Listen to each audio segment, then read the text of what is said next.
नमस्कार दोस्तों। आज हम ऐसे रोग के बारे में जानने वाले हैं जिसके बारे में हर कोई नहीं जानता, पर यह रोग आज बहुतों को अपने चपेट में ले रहा है।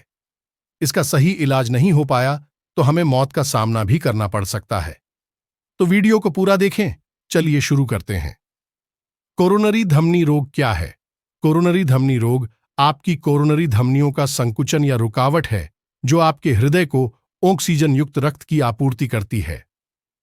ऐसा इसलिए होता है क्योंकि समय के साथ इन धमनियों में प्लैक यानी कोलेस्ट्रॉल सहित का निर्माण यह सीमित कर देता है कि आपके हृदय की मांसपेशियों तक कितना रक्त पहुंच सकता है।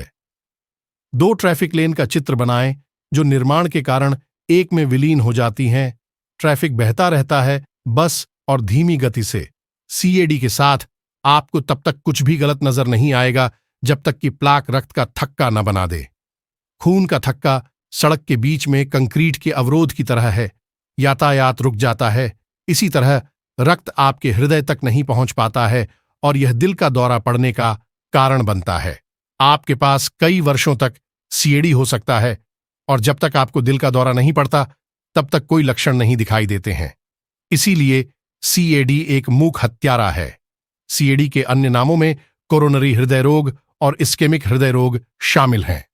अधिकांश लोग जब सामान्य शब्द हृदय रोग का उपयोग करते हैं तो उनका यही मतलब होता है। आइए अब इस रोग के कारणों के बारे में जानकारी लेते हैं।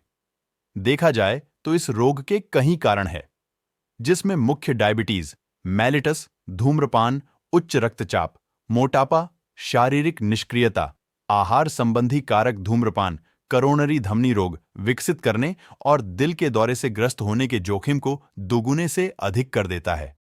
सेकेंड हैंड धुआं भी जोखिम को बढ़ा सकता है।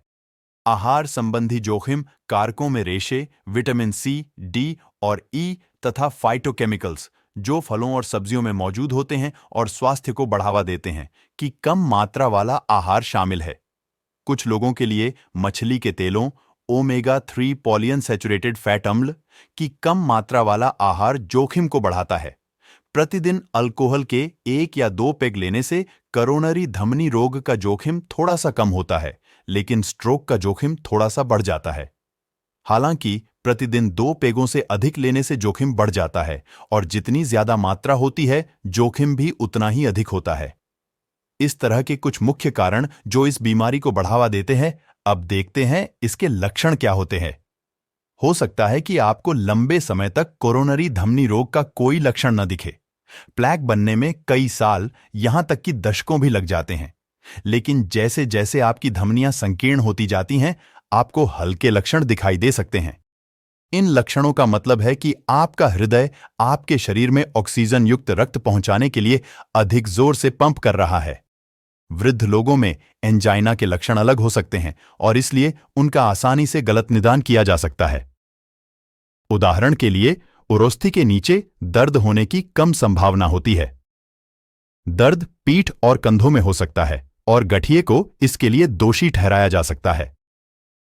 खास तौर से भोजन के बाद पेट के क्षेत्र में असहजता, फुलाव और गैस हो सकती है, क्योंकि पाचन क्रिया में मदद के लिए अतिरिक्त रक्त की जरूरत होती है।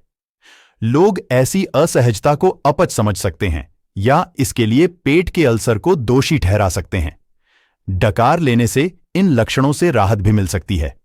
यही नहीं, जिन वृद्ध लोगों को भ्रम या मनोभ्रंश, डिमेंशिया होता है, उन्हें यह सूचित करने में कठिनाई हो सकती है कि उन्हें दर्द हो रहा है। महिलाओं में एंजाइना के लक्षण बहुत अलग हो सकते हैं। महिलाओं को पीठ, कंधों, बाहों या जबड़े में जलन की अनुभूति या कोमलता होने की अधिक संभावना होती है। इन लक्षणों से आप समझ सकते हैं कि आप इस रोग की चपेट में आ रहे हो। इस स्थिति में आपको उपचार की सख्त जरूरत हो। तो अब उपचार के बारे में जानते हैं। डॉक्टर कोरोनरी धमनी रोग वाले लोगों के लिए 3 चीजें करने की कोशिश करते हैं, जैसे कि इसमें शामिल है हृदय के काम के बोझ को कम करना, कोरोनरी धमनियों के माध्यम से रक्त प्रवाह को सुधारना, एथेरोस्क्लेरोसिस के निर्माण को धीमा करना या रिवर्स करना। हृदय के काम के बोझ को व्यक्ति के रक्तचाप को कम करके और बीटा ब्लॉकर या कैल्शियम चैनल ब्लॉकर जैसी कुछ दवाइयों का उपयोग करके कम किया जा सकता है, जो हृदय को बहुत जोर लगाकर पंप करने से रोकती है, करोनरी धमनियों में से रक्त के प्रवाह को उन दवाइयों से जो करोनरी धमनियों को शिथिल करती हैं। अगर दवा से ये कंट्रोल में नहीं आती तो इसमें कुछ कठोर कदम उठाने पड़ते हैं, जैसे कि पीसीआई में डॉक्टर कलाई की एक धमनी, रेडियल धमनी, या जांघ की मुख्य धमनी, फीमोरल धमनी में एक सुई प्रविष्ट करते हैं। फिर सुई के माध्यम से एक लंबा गाइड वायर धमनी में डाला जाता है और महाधमनी के माध्यम से संकरी हो चुकी धमनी में ले जाया जाता है। एक कैथेटर, जिसके सिरे पर एक बैलून लगा होता है, गाइड वायर पर चढ़ाया जाता है और संकरी हो चुकी करोनरी धमनी में पहुंचाया जाता है। कैथेटर को इस तरह से लगाया जाता है कि बैलून संकरे स्थान के स्तर पर हो। फिर बैलून को कई सेकंडों के लिए फुलाया जाता है। फूला हुआ बैलून धमनी को फैलाता है और उस एथरोमा पर दबाता है जो धमनी को संकरा कर रहा है, जिससे धमनी चौड़ी हो जाती है। फुलाने और हवा निकालने की प्रक्रिया को कई बार दोहराया जा सकता है। करोनरी धमनी को खुला रखने के लिए डॉक्टर आमतौर पर धमनी में तार से बनी एक नली या विनिर्मित जाली, स्टेंट, को प्रविष्ट करते हैं। हमने इस रोग के कारण और इलाज के बारे में जानकारी अब जानते हैं। इस रोग से कैसे बचे, क्या सावधानियां अपनाएं जो हमें इससे दूर रखे। जो लोग शारीरिक रूप से सक्रिय हैं, उनमें करोनरी धमनी रोग और उच्च रक्तचाप होने की कम संभावना है। कसरत, जो सहनशीलता, एरोबिक कसरत जैसे कि तेज चलना, साइकिल चलाना और जॉगिंग करना, या मांसपेशी की शक्ति, वजन या वजन की मशीनों के साथ रेसिस्टेंस ट्रेनिंग को बढ़ावा देती है, करोनरी धमनी रोग की रोकथाम में मदद करती है। प्रतिदिन केवल 30 मिनट पैदल चलने से लाभ हो सकता है। जो लोग मोटे हैं या जिन्होंने लंबे समय से कसरत नहीं की है, उन्हें कसरत शुरू करने से पहले अपने डॉक्टर से परामर्श करना चाहिए। रोजाना कम से कम 5 बार फल और सब्जियां खाने से करोनरी धमनी रोग का जोखिम कम हो सकता है। ऐसे खाद्य पदार्थों में कई फाइटोकेमिकल्स होते हैं। यह अस्पष्ट है कि क्या फाइटोकेमिकल्स जोखिम में कमी के लिए जिम्मेदार हैं या नहीं, क्योंकि ऐसे आहार खाने वाले लोग अक्सर कम फैट, अधिक फाइबर और विटामिन सी, डी और ई से युक्त अधिक खाद्य पदार्थ खाते हैं। जो लोग फाइटोकेमिकल्स के फ्लेवोनॉइड, लाल और बैंगनी अंगूर, लाल वाइन और काली चाय नामक समूह से प्रचुर खाद्य पदार्थ खाते हैं, उन्हें करोनरी धमनी रोग का जोखिम कम होता है। हालांकि कारण और प्रभाव के बीच कोई स्पष्ट संबंध नहीं पाया गया है।